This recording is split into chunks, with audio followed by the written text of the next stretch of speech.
Well guys, I have this Honda windscreen washer nozzle. It,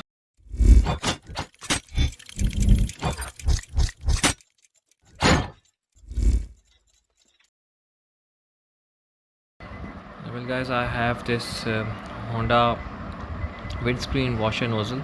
It was clogged and I was trying to open it by blowing air and this WD-40, but it's not working.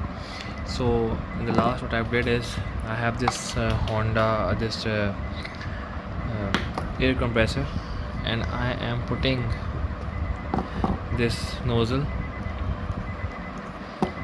from the outside like this, and I blow the air in this and from the outlet, and it will blow the dust, the clogged material from the inlet. So this is the only way to clean any clogged screen washer nozzle.